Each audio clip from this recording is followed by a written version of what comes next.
مشاهدي الأفاضل، طيب الله أوقاتكم أينما كنتم بكل خير. أحييكم وأقدم نشرة أخبار المساء والمستهل بالعناوين.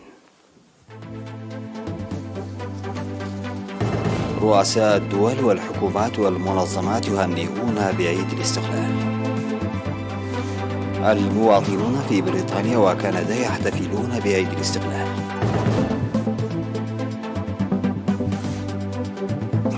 نتائج مرضية لرعاية الأمومة والطفولة في مستشفى أوروتا. فيتو روسي صيني ينهي الإجماع بشأن كوريا الشمالية في مجلس الأمن. رئيس الكوبي يرفض حضور قمة الأمريكيتين. برلمان العراق يقر قانون تجريم التطبيع مع إسرائيل.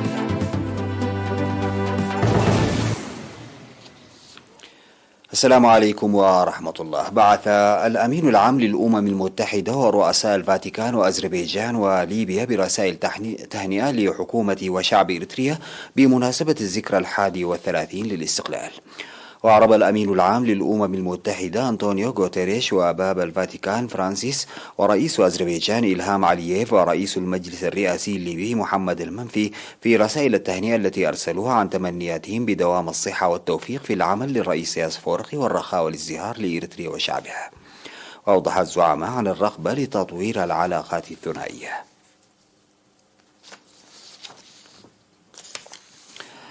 احتفل المواطنون المقيمون في بريطانيا وكندا في الفترة من 21 وحتى 23 من مايو بذكرى 31 للاستقلال تحت شعار خيارنا المستقل عزتنا.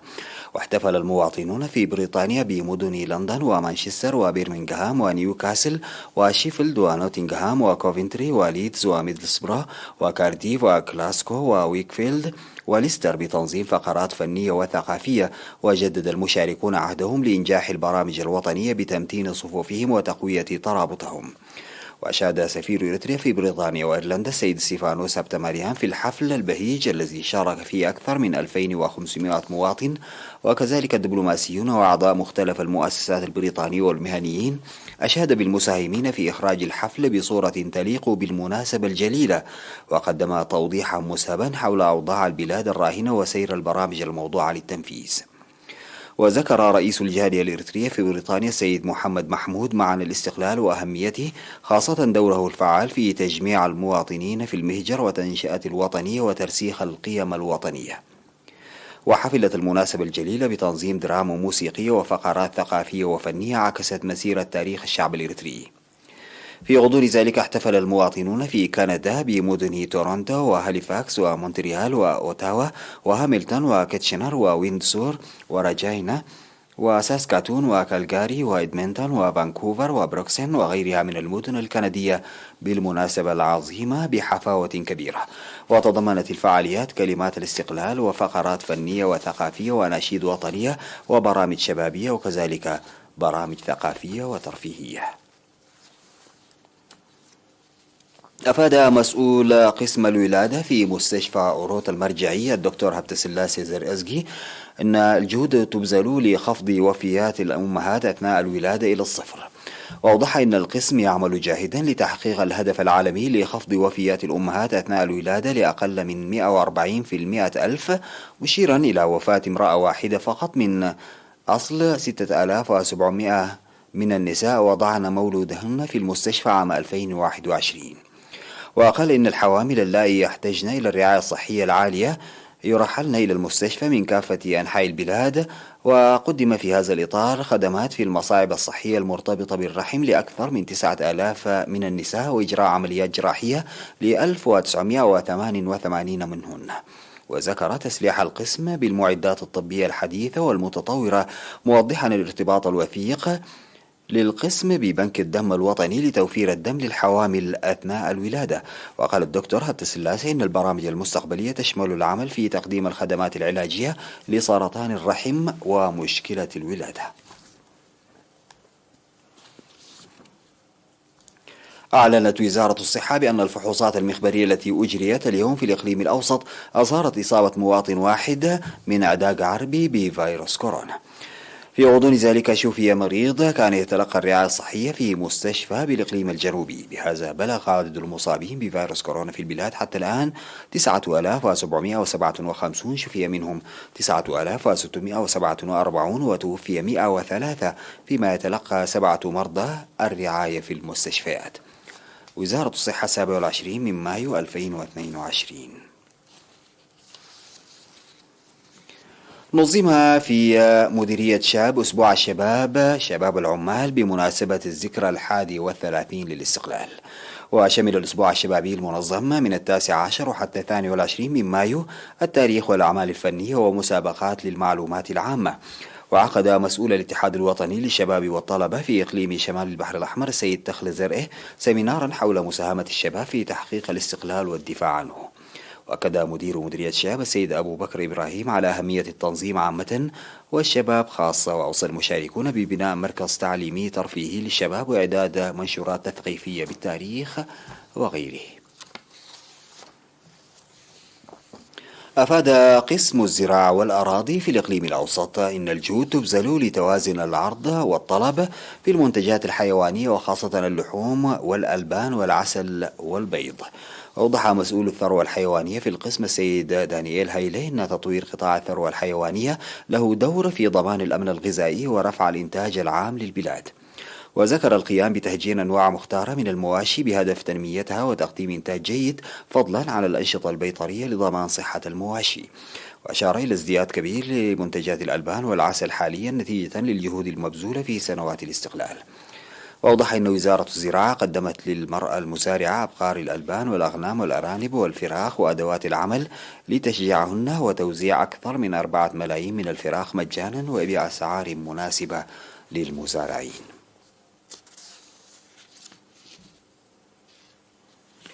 استشهد اليوم 27 من مايو المناضل محمد علي إبراهيم علي جون عن عمر بلغ 73 عاما جراء مرض ألم به.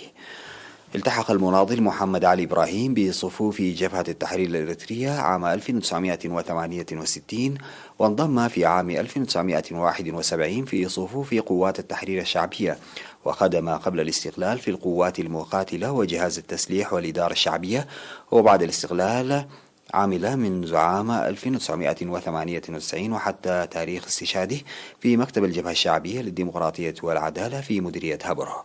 المناضل محمد علي إبراهيم متزوج وأب ل4 أبناء، وقد أوري جثمانه الثرى اليوم 27 من مايو في مقبرة الشهداء في هبرة. ويعرب مكتب الجبهة الشعبية للديمقراطية والعدالة في إقليم عنسبة عن بالغ حزنه لاستشهاد المناضل محمد علي إبراهيم المعروف بعلي جون، ويقدم تعازيه الحارة لأسرته ورفاقه. بعد الفاصل سيداتي وسادتي أعود لمواصلة الأخبار.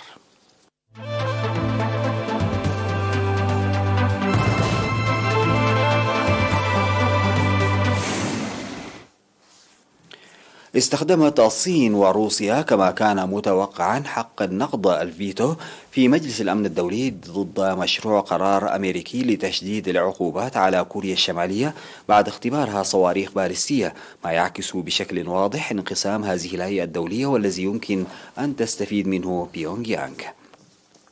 وصوتت الدول 13 الأخرى الأعضاء لمصلحة المشروع الذي نص على خفض في واردات بيونغ يانغ من النفط الخام والمكرر. في الكواليس عبر عدد من حلفاء واشنطن عن أسفهم لإصرارها على إجراء تصويت مع علمها بأن الصين وروسيا ستستخدمان الفيتو ضد مشروع القرار. من جهته وخلال نقاش متوتر مع الدبلوماسية الأمريكية، اتهم السفير الصيني تشانغ جون الولايات المتحدة بأنها سعت إلى الفشل وإلى إبعاد المجلس عن الحوار والمصالحة.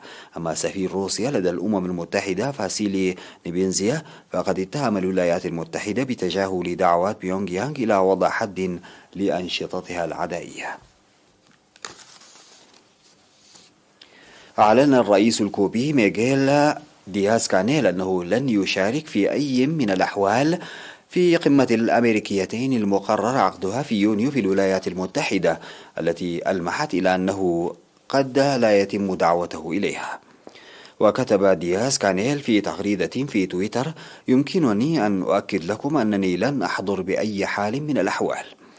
ولم تصدر واشنطن بعد اللائحة النهائية للمدعوين إلى قمة الأمريكيتين التي ستعقد من 6 إلى 10 من يونيو في لوس أنجلوس. وأوضحت إدارة الرئيس الأمريكي جو بايدن أنه من غير المرتقب حضور كوبا ونيكاراغوا وفنزويلا، لأن هذه الدول لا تحترم مبادئ الميثاق الديمقراطي للدول الأمريكية الساري منذ 2001 بحسب تعبيرها. أقر مجلس النواب العراقي بالإجماع مقترح قانون تجريم التطبيع مع إسرائيل، والذي ينص على عقوبات تصل حد الإعدام ويسري على جميع العراقيين وكذلك الأجانب العاملين في العراق. ونشرت صفحة المجلس رسالة من النائب الأول لرئيس مجلس النواب حاكم الزاملي وجه فيها الشكر لممثلي الشعب لموقفهم التاريخي في التصويت على القانون. ودعا الزاملي البرلمانات العربية والإسلامية لإصدار تشريعات مماثلة تلبي تطلعات شعوبها. وحسب النص الذي نشرته وكالة الأنباء العراقية، فإن القانون يهدف إلى منع إقامة العلاقات الدبلوماسية أو السياسية والعسكرية والإقتصادية أو الثقافية أو أي علاقات من شكل آخر مع الدولة العبرية. غطى ضباب كثيف مدينة سيدني الأسترالية، مما تسبب في تأجيل رحلات جوية وأوجد مخاطر بالنسبة لعمليات الشحن البحري، وأشعل مواقع التواصل الاجتماعي بصور معالم المدينة التي توارت خلف الضباب. وأصدر مكتب الأرصاد الجوية في البلاد إنذارا بالطقس على الطرق، محذرا من ظروف القيادة غير الآمنة. وبدأ الضباب يرتفع من منتصف إلى أواخر الصباح.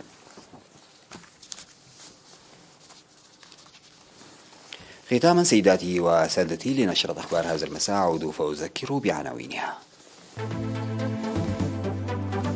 رؤساء الدول والحكومات والمنظمات يهنئون بعيد الاستقلال. المواطنون في بريطانيا وكندا يحتفلون بعيد الاستقلال.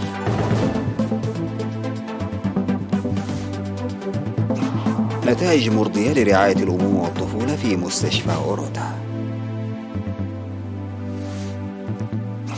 فيتو روسي صيني ينهي الإجماع بشأن كوريا الشمالية في مجلس الأمن. الرئيس الكوبي يرفض حضور قمة الأمريكيتين.